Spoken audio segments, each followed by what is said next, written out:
Vivian? Untag niya kaya napakurap-kurap ako. Ma'am, ihatid ko kayo sa magiging kwarto niyo.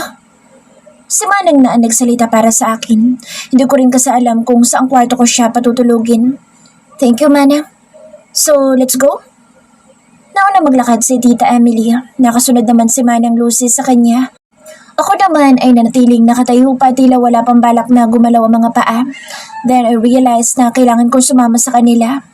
Nakasunod ako sa kanilang likuran. Ilang kwarto na yata ang dinaanan namin. Ang alam ko kasi sa second floor ay kwarto ng mga maids at may mga bakante pa na kwarto pero dinaanan lang namin iyon. Hindi yun na gustuhan ni tita. Sa third floor naman ay dinaanan lang din namin ng mga bakanteng kwarto. Wala akong nagustuhan. Sangbit ni tita. Paano ba to? Sa dami ng dinaanan namin wala siyang nagustuhan. Pero tita, yun na po lahat ang bakanteng kwarto dito. Kaagad na sabi ko, nasaan ang kwarto niyo ni Miggy? Tanong nito. Hindi po kami magkatabi. Nakangawing sabi ko sa kanya na kaagad naman nagsalubong ang mga kilay. Bakit hindi? Masungit na tanong nito. Mataray talaga ito pero napakabait kaya sanay na ako sa kanya. Kasi tita, hindi po kami pwedeng magtabi. Kagat-labi na sagot ko habang nakayuko. Then, take me to your room now.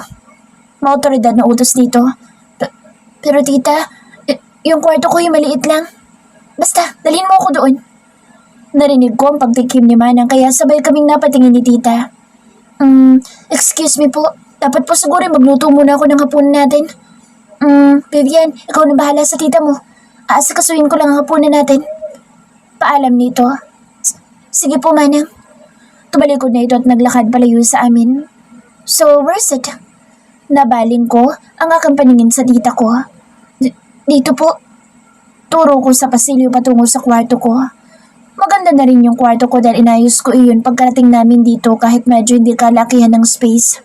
Tinulungan din ako ni Manang na mag-decorate sa kwarto ko kaya ang ganda ng kinalabasan compared sa unang pagdating ko. Wala naman akong dapat na ikahiya kay tita dahil malinis naman ito. Pagkarating namin sa kwarto, binuksan ko ito. Natigilan sa tita at saka niya sinuyod ang buong kwarto. Wow! Namangha ito pagkatapos niyang suyurin ng kanyang paningin ang buong kwarto ko. Nagustuhan mo po ba, tita? Yes, honey. Nagustuhan ko ang design ng kwarto mo. So perfect. Salamat, tita. Ang saya ko dahil nagustuhan niya ito. Gusto ko ito. Kaagad naman ako napatingin sa kanya dahil sa sinabi niya. Huh? I mean, gusto ko dito. This is perfect for me. Nagkakamali lang ba ako nang narinig? Pero tita, kwarto ko ito. Kung gusto niyo maghanap ulit tayo sa mga bakante pa na kwarto. No dear, I want this room. Pinal na sabi niya. Okay lang po ba sa inyo na magkatabi tayo sa kama? What? No, not okay for me. Sabi niya. Pero tita, ito kasi yung kwarto ko. Dito po ako natutulog kaya magtatabi po talaga tayo kung itong nagustuhan niyo. No, ayoko na may katabi. That's why you can move into your husband's room. If you can. Tita, hindi po yun magugustuhan ni Kuya Miggy. Papaalam po muna tayo. No dear, hindi na natin kailangan magpaalam. Anong news ng pagiging Burlington mo kung sa simpleng bagay lang kailangan mo pa magpaalam sa kanya? You can move to his room now. Ako nang bahala sa pamangkin ko na yan. Kapag nagreklamo, sabihin mo sa akin. Pinal na talaga na desisyon ni tita. Ako naman ang malalagot nito. Wala akong choice dito kundi lumipat na lang sa ibang kwarto. Kukunin ko lang po mga gamit ko, tita. Paalam ko dito. Huwag ka na magpagod. Tatawag na lang ako na mag-aayos ng mga gamit mo para dalhin sa kwarto ng asawa mo. No need na po, tita. Ako na pong gagawa. Kaagad napigil ko sa kanya dahil kapag nangyari yun, hindi na ako makakawala pa sa gusto niya mangyari. Bala ko kasi na sa ibang kwarto ako lilipat. Hindi sa kwarto ng asawa ko. Huwag mo nang suwiin pang gusto ko, Vivian. Wala kang gagawin. Tatawag ako ng tauhan para maglipat ng gamit mo sa kwarto ni Miggy. Napangawi na lamang ako dahil wala na naman akong nagawa sa kagustuhan ni tita. Nasunod ang gusto niya. Nakahanap kaagad siya ng mauutusan para maglipat ng mga gamit ko. Habang tinititigan ko ang mga gamit ko dito sa loob ng kwarto ni Kuya Miggy ay umaakyat ang kaba sa dibdib ko. Paano na to? Anong gagawin ko? Tsak magagalit na naman iyon dahil nandito ako sa kwarto niya. Bakit ba kasi hindi pa siya umuwi? Ilang araw na eh. Di sana siya nakikipag-usap kay tita. Wala man lang tawag sa telepono. Buhay pa kaya lalaking yun? Ano ba kasi ito mga pumapasok sa isip ko? Siguro naman ayaw lang niyang umuwi dahil ayaw niyang makita ang pagmumukha ko. Kung ganoon, bakit pa niya ako pinatira dito kung ayaw niya makita ang pagmumukha ko? Third person's POV. Manang! Tawag ni Miggy habang nasa sala pa. Kapapasok niya lang at ngayon tinatahak niya ang kusina nang may biglang nagsalita sa harapan niya kaya natigilan siya sa paglalakad. Ganoon na lang ang pagkapako ng kanyang mga paa sa kinatatayuan niya nang makitang tita niya ang nasa kanyang harapan ngayon. Hello my dear nephew! You miss me? Tita Emily? Halos hindi makapaniwalang nakikita niya sa pamamahay niya ang tita niyang matagal-tagal na rin niya na hindi nakikita. Nawala lang siya na 1 linggo at 2 araw ito na ang sumalubong sa kanya. Yup, bakit parang gulat na gulat ka? Hindi ka ba masaya na nandito ako sa pamamahay mo? Wala ka man lang bang welcome greetings para sa akin? Nakangiting tanong ni Emily sa pamangkin. Anong ginagawa niyo dito? Nakakunot ang noo na tanong ni Miggy. Gusto ko lang makita si Vivian. Bakit? Pinagdadamot mo na ba ang asawa mo? Mas nilaksan pa nito ang pagbanggit sa asawa. How did you know that Vivian was here? Of course, I have a lot of eyes and ears, Miggy. So don't be surprised. Nagpalingon-lingon sa paligid si Miggy. Hinahanap ng kanyang mga mata si Vivian. Where's my wife? Where's Vivian? Nasa kwarto pa siguro. Kanina ko pa siya hindi nakikitang bumaba. Baka tulog pa. Pupuntahan ko muna. Paalam niya ngunit kaagad din naman siyang napatigil sa paglalakad at muling hinarap ang kanyang tita Emily. How long will you stay here? He asked. 1 month? 2? Or longer 1 year? What? Halos hindi makapaniwala si Miggy sa sagot nito. Muli siyang bumalik para harapin muli ito. Bakit ba tila hindi ka masaya na nandito ako? Gusto ko lang malaman kung tinatrato mo na maayos sa Vivian. Nakita niyo naman tinatrato ko na maayos sa Vivian. Ititira ko ba siya dito kung hindi? Mahalay ko ba? Lalo na ngayong alam ko may hinahabol ka sa kanya kaya mo pinapirma si Vivian sa contract marriage ninyong dalawa. At sino naman nagsabi sa inyo niyan? Attorney Benitez. Nagsisinungaling ang lalaki yun. Kaagad na tanggi niya. Huwag mo na itago sa akin, Miggy. I know you. Isipin niyo nang gusto niyo isipin, tita. Yeah? Kalmado naman ang sagot ni Emily sa pamangkin. Puntahan mo na ang asawa mo. Baka hinihintay ka rin niya. Sarkastika na utos ni Emily. Vivian's POV. Hindi ko na malaya ng oras. Tanghali na tuloy ako nagising. Masyado ko yatang na-feel ang lambot ng kama ni Kuya. Ng asawa ko. Napangiti ako sa bayakap sa unan niya. Oh, ang sarap sa feeling. Niyakap ko pa iyon habang nakapikit. Ang bango-bango naman ito. Feeling ko tuloy yakap-yakap ko siya. Patuloy na sambit ko. Natauhan lang ako sa mga pinagsasasabi ko kaya tumayo na kaagad ako para umalis na sa kama. Ano ba kasi ito mga pumapasok sa isip ko? Bakit ba pinapapantasyahan ko yung higaan at unan niya? Sino ba naman ang hindi? Magkaroon ka ba naman ng gwapo at napakabangong asawa? Ngayong alam ko nang hindi kami tunay na magkapatid at isa pa. Asawa ko na siya. Malaya na siguro kung magustuhan at mahalin siya. Noon pa man, nang una ko siyang makita sa bahay namin sa probinsya, crush ko na kaagad siya pero ang buong akala ko'y magkapatid kami, kaya itinigil ko ang pantasya na iyon. Pero ngayong alam ko na ang totoo, siguro naman hindi masamang pagpantasyahan ko siya ng palihim. Tumayo na ako ng tuluyan at isa-isang hinubad ang aking mga saplot para maligo. Hinayaan ko na lang muna na magkalat sa sahig ang aking mga hinubad na saplot. Total, wala pa naman si Miggy. Miggy na lang itatawag ko sa kanya. Hindi na siya ang kuya ko. Hindi ko naman siya kapatid eh. Asawa ko siya at ama siya na ipinagbubuntis ko. Kaya dapat Miggy na lang itawag ko sa kanya. My gurang husband. Napakagikik na lang ako habang tinatahak ko ang banyo. Nagpakasawa muna ako sa malamig na tubig na nagmumula sa shower. Ginamit ko ang sabon ni Miggy at maging kanyang shampoo. Ang bango naman. Feel na feel kong magsabon ng katawan at mag-shampoo ng buhok habang kumakanta. Gumigiling ako habang kinakanta iyon, habang sinasabon ang buo kong katawan na puno ng bula ang katawan ko. Hindi ko tuloy makita ang turn on ng shower dahil napuno na rin ang mukha ko ng sabon. Nakapikit ang mga mata habang hinahanap ng kamay ko ang shower on. What the fuck are you doing here in my bathroom? Natigilan ako sa isang malutong na mura na narinig ko. Kung hindi ako nagkakamali. Dali-dali kong pinunasan ang aking mukha at minulat ang aking mga mata. Nanlaki ang mga mata ko nang makitang nasa harapan ko ang asawa ko. Napasigaw ako ng malakas nang makitang seryoso itong nakatitig sa hubad kong katawan. Hindi man lang nga nagawang kumurap. Bumaba ang tingin ko sa katawan ko. Nakahinga ako ng maluwag dahil wala naman siyang makikita dahil puno ng bula ang katawan ko pero kahit na nakatitig pa rin siya. Kuya Miggy, anong ginagawa mo dito? Paninigaw ko, saka hinigit ang tuwalya na nakasabit sa aking harapan. Binalot ko kaagad ang katawan ko ng tuwalya, kahit hindi pa ako nakakapagbanlaw. Nilapitan ko siya, tinulak palabas. What the hell are you doing, ha? This is my room and obviously my bathroom. Bakit kailangan dito ka pa maligo, ha? Inis na tanong niya sa akin.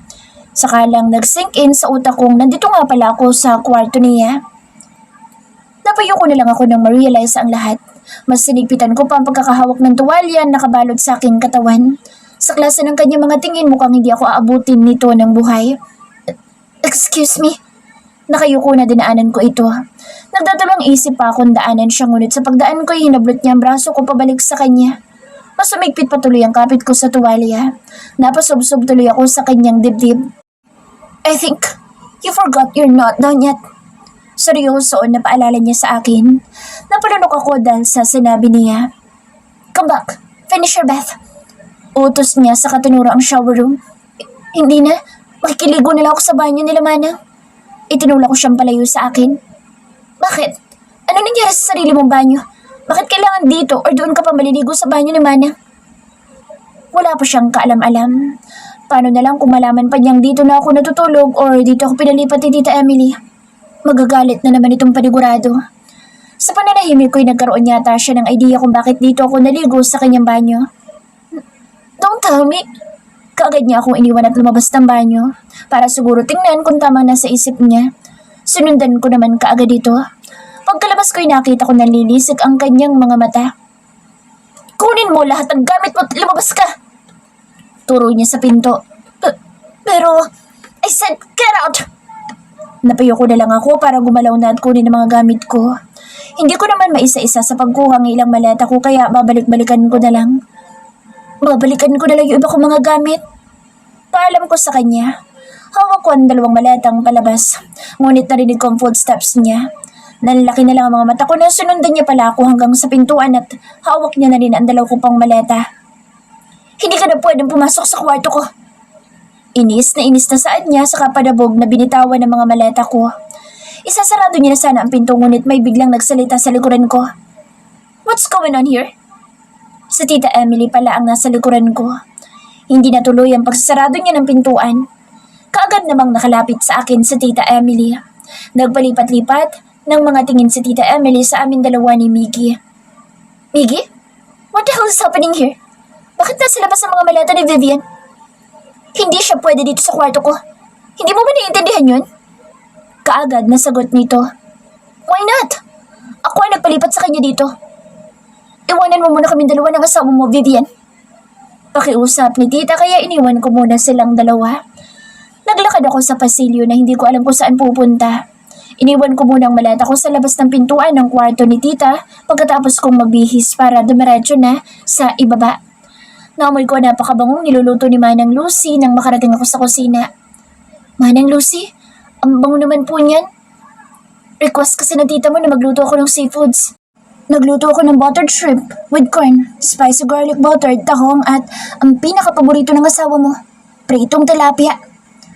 Natawa na lang akong bigla. Favorite niyo po ba ang fried tilapia, Manang? Ay, oo naman. Hindi mo ba alam?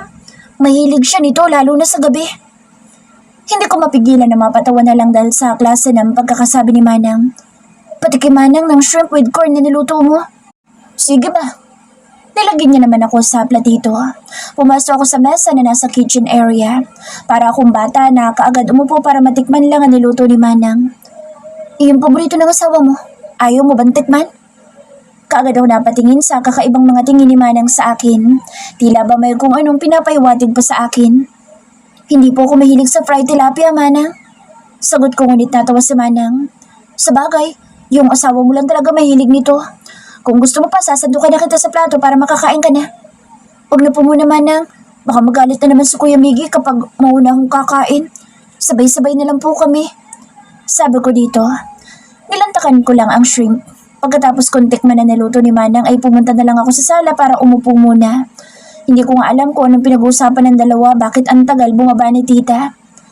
Habang nakaupo ko sa couch ay panay naman ang pagkamot ko sa kamay ko, sa leeg at batok. Parang buong katawan ko na yata nangangati at namumula. Pakiramdam ko lahat, buong katawan ko ang nangangati. Pumunta ako sa banyo para magbanlaw ng katawan. Naalala kong hindi ako nakatapos sa panliligo kanina kaya siguro nangangati itong katawan ko. Pagkatapos ko maligo ay ganoon pa rin. Bumalik ako sa sala para umupo muna ulit pero hindi ako mapakali dahil sa kakaiba kong nararamdaman. Vivian! Naalimpungatan ako nang marinig ko ang boses ni Miggy na tinatawag ang pangalan ko. Hey! Vivian! Sunod-sunod na sambit nito. Naimulat ko ang aking mga mata. Buong akala ko'y panaginip ko lang iyon pero hindi pala. Nasilayan ko kaagad ang kanyang mukha. Mukhang bagong paligo at syempre, nanood kaagad sa aking ilong ang kanyang pabango. Kaagad ako napatayo kahit nahihilo ko sa biglaang pagtayo ko. Gaano ba kasarap ang panaginip mo? Kasing sarap ko ba? Kaya ang hirap mong gisingin? Tinuro niya ang labi ko. Ano yan? Ha? Napanganga na lang ako. Hinawakan ko ang gilid ng aking labi. Nanlaki naman ang aking mga mata nang mahawakan kong basa ito. You're drooling. Pasensya na. Napasarap yung tulog ko kaya kaagad kong pinunasan ang gilid ng labi ko. Nakakahiya naman. Naglaway na pala ako rito. Ganun na pala kasarap yung tulog ko. Sumunod ka na sa dining, kakain na. Tinalikuran niya na ako kaya kagat labi ko na lang itong pinagmasdan habang papalayo sa akin. Muli na naman itong napalingon sa akin. Napansin ko ang pagkunot ng kanyang noo. Hindi ka pa ba susunod sa akin? Inis na sabi niya sa akin kaya nagmadali ako naglakad para sumunod na rin sa kanya. Nang makarating sa dining, nakita kong nakaupo na doon si tita. Paupo pa lang sa bigi habang ako'y palapit pa lang sa kanila. Umupo ka na, Vivian. Pagyaya ni tita sa akin kaya umupo ako sa kanyang tabi habang kaharap ko naman ang napakagwapo kong asawa. Wala kaming imikan habang kumakain. Walang pinag-uusapan sila tita at Miggy about sa pinag-usapan nila kanina kaya wala akong idea kung ano ang kanilang pinag-usapan. Hanggang sa matapos kaming kumain, nakasalubong ko si tita sa pasilyo patungo sa kwarto ni Miggy. Handa ka na bang pumasok bukas, iha? Tanong ka agad dito sa akin na makalapit. Kinakabahan po ako, tita. Huwag kang kabahan. Salamat po, tita. Sige na, pumasok ka na sa kwarto niyo ni Miggy. Matulog ka na maaga. Bawal ka magpuyat. Sige po, tita. Good night po. Good night. Pagdating ko sa silid ni Miggy, wala akong ingay na naririnig. Sobrang tahimik. Nasaan kaya siya? Bakit parang wala siya rito? Umalis ba siya? Hinanap ko siya sa buong sulok ng kwarto ngunit hindi ko siya nakita. Lumabas yata or umalis. Nagtungo ako kung saan nakalagay ang mga gamit ko. May space pa kasi sa kwarto niya na hindi niya nagagamit kaya doon ko inilagay ang mga gamit ko. Nakakahiya naman kung isasama ko sa mga gamit niya. Hinabad ko ang aking bra dahil hindi naman talaga ako nagsusuot ng bra kapag natutulog. Nagpalit ako ng damit na komportable sa pagtulog ko. Isang manipis na t-shirt at pajama. Mukhang walang balak na dito matulog ang asawa ko. Bakit ba ako kinikilig kapag iniisip kong asawa ko siya? Paglabas ko'y nagulat na lamang ako nang makita si Miggy na nakaupo sa kama. Bakit gulat na gulat ka? Tanong ka agad nito saka pinasadahan ako ng tingin. Akala ko kasi hindi ka dito matutulog. Sagot ko saka ibinaling sa ibang direksyon ng aking paningin. Why? This is my room. I should sleep here. If there's anyone who can sleep here, should it be you? Dama ko ang inis sa boses nito. Kung ayaw mong nandito ako, lalabas na lang ako. Paalam ko rito saka tinahak ang pinto ng kwarto. Saan ka pupunta? Natigilan ako at napalingon sa kanya. Sa labas. Hindi ba't ayaw mong nandito ako? Lalabas na lang ako. Muli kong tinalikuran nito. Stay here. Pigil niya. Nakagat kong aking labi sa sinabi niya. Muli ko itong hinarap. Akala ko'y ayaw mo na nandito ako. Don't ask too many questions. Go to bed and sleep. Saad niya saka tumayo ito at tinahak ang banyo. Ako naman ay natigilan na lang at tumakbo kaagad sa kama para kunin ang unan at kagatin nito. Kinikilig yata ako. Padabog akong humiga sa napakalambot nitong kama. Nang marinig kong bumukas ang pintuan ng banyo ay kaagad naman akong humiga. Hinila ko ang kumot at nagkunwaring tulog. Ngunit nasa direksyon niya ang paningin ko kaya iminulad ko ng konti ang mga mata ko. Halos manlaki ang mga mata ko nang makitang lumabas ito ng banyo nang nakaboxer lang. Biglang nag-init ang mga pisngi ko. Wala sa sariling napalunok ako. Sa isip ko, pinagpapantasyahan ko na yata ito. Vivian! Tawag nito ngunit hindi ko sinagot. Malalaman niyang gising ako kapag sinagot ko pa ang pagtawag nito sa akin. Pinanindigan ko na ang pagkukunwaring tulog-tulugan ko hanggang sa maramdaman ko ang paggalaw ng kama. Humiga na ito kaya bumilis ang tibok ng puso ko. Kinakabahan ako. Pakiramdam ko konting galaw ko lang ay maglalapat ang aming mga balat. Narinig ko ang kanyang pagbuntong hininga. Naimulat ko ang aking mga mata sa hindi sinasadya dahil naramdaman ko ang paggalaw ng kama. Nakita ko nagpaikot-ikot ito at parang hindi mapakali. Malakas naman ang aircon, bakit parang pawis na pawis? Kuya Mickey, ayos ka lang ba? Napatingin ito sa akin. Hindi ka pa tulog? Nagising ako kasi gumalaw yung kama. Pagsisinungaling ko. Bakit pawis na pawis ka? Tanong ko rito ngunit kumunod kaagad ang noon niya. Huwag ka na magtanong. Sa tingin mo ba makakatulog ako na maayos kung katabi kita? Look at your clothes. Halos makita ko na yung... Hindi niya na naituloy ang sasabihin dahil tila nailang ito. Nakatingin ito sa dibdib ko. Napalunok kaagad ako dahil nakalimutan kong manipis nga pala yung suot ko at halatang halata yung nipo ko. Hinila ko kaagad ang kumot para takpan ang dibdib ko. Pagkatapos kong takpan ang dibdib ko'y lumapit ito sa akin. Lumabas ka na lang. Utos nito sa akin. Hinila niya ako para paalisin sa kanyang kama. Sa labas ka matulog. Singhal nito sa akin. I can't sleep if you're here. Wala akong nagawa kundi ang lumabas na lang. Lumabas ako sa kwarto niya at naghanap ng matutulugan. Sa uli, tinaha ko ang kwarto ni Manang Lucy. Pinapasok naman ako nito at pinahiga na kaagad sa kanyang kama. Mas komportable pa akong katabi si Manang Lucy. Kinaumagahan, maaga na ulit ako nagising. Mabuti na lang talaga merong alarm clock si Manang Lucy kaya nagising ako ng maaga. Hinatid ako ni tita sa bagong university na papasukan ko. Mas malaki at mukhang mas sosyal ang mga estudyante sa university na ito. Wala akong kaibigan kaya naninibago ako. Good luck, honey. Kindati tita sa akin bago tuluyan itong pumasok sa kotse. Alam kaya ni Kuya Miggy na nag-aaral na ulit ako. Pumasok ako sa loob ng university. Bawat madadaanan ko'y napapatingin sa akin. Bakit naman kaya? Pansin ko'y mas maikli yung uniform nila kaysa sa uniform ko at puno pa ng makeup ang mga mukha ng mga babaeng estudyante dito. Ibang-iba sa probinsya. Hindi ako sanay. Ay, bago ka ba rito? Napahinto ako nang biglang may humarang sa daraanan ko. Ah, oo. I see. I'm Merlin and she's Lyda. Pakilala nito sa akin. How about you? Vivian. Beautiful name. Salamat. Tinanong ko rito kung alam nila ang room ko ngunit hindi ko inaasahang sila pala ay magiging kaklase ko. Sila din na nagbigay sa akin na magiging upuan ko. Huwag ka mabibigla ha. Ang gwapo kayo ng professor natin. Biglang bulong sa akin ni Lyda. Huwag kang adjust mo sa Lyda. Crush na natin lahat dito sa Sir Alden. Huwag mo na idagdag pa sa Vivian sa listahan. Malay mo, magiging crush din ni Vivian si Sir Alden Vincent. Nginitian ko lang mga ito. Hindi naman ako interesado. Pag-aaral ang dahilan kaya ako nandito hindi para magkaroon ng crush sa Sir na kanilang tinutukoy. Ayun na sa Sir. Kaagad na nagsigawan ng mga naging kaklase ko at kanya-kanyang umupo sa mga upuan nito. Pumasok ang lalaking nakasalamin. Napatitig ako rito. See? Ang gwapo ng professor natin. Kumindat pa sa akin si Lyda. Totoo naman ang sinasabi ng mga ito. Gwapo nga ito. Good morning, class. Bati nito. I heard we have a new student here in our class. If she's here, can you stand up and introduce yourself? Alam ko nga kung tinutukoy nito kaya napapikit ako sa kakagat labi na tumayo para magpakilala. Go, Vivian! Cheer up sa akin ni Lyda at Merlin. Mabuti na lang nagkaroon kaagad ako ng kakilala dahil kung wala baka hindi ko kayaning tumayo sa harapan para magpakilala. Nagpakilala ako sa kanilang lahat. I'm Vivian, 17 years old from Makati. Pakilala ko. Single ka ba, Vivian? Mga tanong ng mga kalalakihan.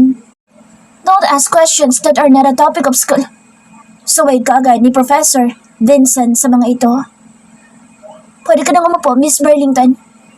Permission mula kay Prof, kaya umalis ako sa harapan para umupo na. Nawala na rin ang kabako nang makaupo na ako. Hanggang matapos ang klase. Nauna na ako lumabas kay Lydia at Merlin. Kailangan kong makauwi na maaga.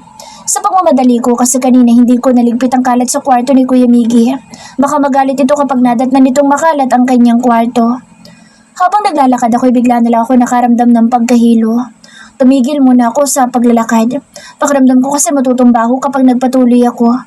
Hanggang sa maramdaman ko medyo naging okay na. Naglakad na ulit ako hanggang sa marating ko ang gate. Kailangan ko pa maghintay ng masasakyan pero nag-iba na naman ang pakiramdam ko. Napatingin ako sa aking harapan ng may humintong itim na kotse. Binaba nito ang tinted window. Napaawang na lang ang labi ko nang makilala ko kung sinong dumungaw doon. Professor Vincent. Sambit ko. Miss Marlington. Tawag nito. Sir? Sagot ko. Wala ka bang sundo? Tanong nito. Ano ba sasabihin ko? Wala naman talaga akong sundo. Commute lang ako. Wala pa po, Professor Vincent. Pagsisinungaling ko, sinubo ko ang aking noo dahil bigla na naman sumakit ang ulo ko. Napakapit ako sa poste ng waiting shed kung saan ako naghihintay ng masasakyang pauwi. Ayos ka lang ba, Miss Burlington? Opo, Professor Hindi ko na naituloy ang sasabihin ko dahil biglang nang dilim ang aking paningin. I don't know what happens next. Third person's POV. Shit! Pwisit na babaeng yun. Hindi ba lang marunong magligpit ng mga hinubad niyang damit? Dinampot ni Miggy ang bra at underwear ni Vivian na kahuhubad lang kaninang umaga. Napalunok siya nang ilapit niya ito sa kanyang ilong para amuyin. Dromit! Napamura siya nang maamoy ito. Alam niyang hinubaran talaga ito ng dalaga. What the hell? What kind of woman are you, Vivian?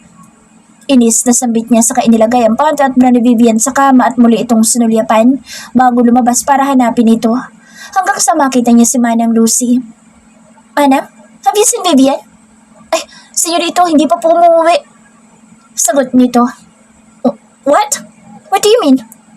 Nag-aaral na po sa Vivian, senyorito. Pinabalik siya sa pag-aaral ni Ma'am Emily. What? Bakit hindi niya sinabi sa akin? Hindi ko po alam, senyorito. Drummed! Kaagad na sinulyapan ni Miggy ang kanyang wristwatch. Umigting ang kanyang panga nang makita kung anong oras na. 6:00 na ng gabi. It's 6 o'clock but she's not here yet. Sa school ba siya nag-aaral? Inis na tanong niya kay Lucy. Sasagot pa sana si Lucy nang biglang may magsalita sa kanilang likuran. Anong problema mo, my dear pamangkin? Bakit abot sa sala ang boses mo? Inis na hinarap niya ang kanyang tita Emily. Why are you making decisions on your own? You sent Vivian back to school without telling me. So what? That's Vivian's right. Do I need to tell you? Of course. I'm her husband. It's my right to know what's happening in her life. Why don't you pick her up if you're worried about her? Vivian's POV. Good thing you're awake, Miss Burlington. Bumungad sa akin paningin si Professor Vincent. He was sitting while looking at me seriously wearing his glasses. Napakaseryoso na mukha nito at lalong-lalo na ang tindig nito. Dahan-dahan ako umupo sa kama na kinaroroonan ko. Nang suyurin ko ang buong paligid, kulay white lang ang theme. Professor Vincent, nasan po ako? Sa puwang noon na tanong ko sa kanya. Feeling ko'y nasa ospital ako. You're here at the hospital. Dinala kita dito dahil nawalan ka ng malay habang nag-uusap tayo kanina. Bigla akong naalala ang nangyari. Sinubukan kong bumaba sa patient bed pero kaagad niya akong pinigilan. Hindi ka pa okay, Miss Burlington. Magpahinga ka muna dyan. Ako nang bahala na tumawag sa mga magulang mo. Sasabihin ko nandito ka sa ospital. Hindi na po, Prof. Ayos na po ako. Hindi na po masakit ang ulo ko. Hindi na rin po ako nahihilo. You really are stubborn, Miss Burlington. Kailangan ko na po kasi umuwi, sir. Sagot ko dito. Sigurado ka bang maayos ka na? Hindi na masakit ang ulo mo? Umiling-iling na lang ako. Wala naman akong ibang nararamdaman katulad ng nararamdaman ko kanina. Okay, wait a moment. I'll go to the main lobby first to pay your bill. Paalam nito. Naku, nakakahiya. Sir, ako na po magbabayad. Nakakahiya naman po sa inyo. Pinigilan ko ito. May pera ka ba? Nakataas sa mga kilay na tanong nito sa akin. Sa totoo lang wala akong pera. Tanging pamasahe at pambili ng pagkain lang ang dala ko kanina kaya pamasahe na lang sigurado ang nasa wallet ko. Si, wala kang pera. Hayaan mo na ako magbayad.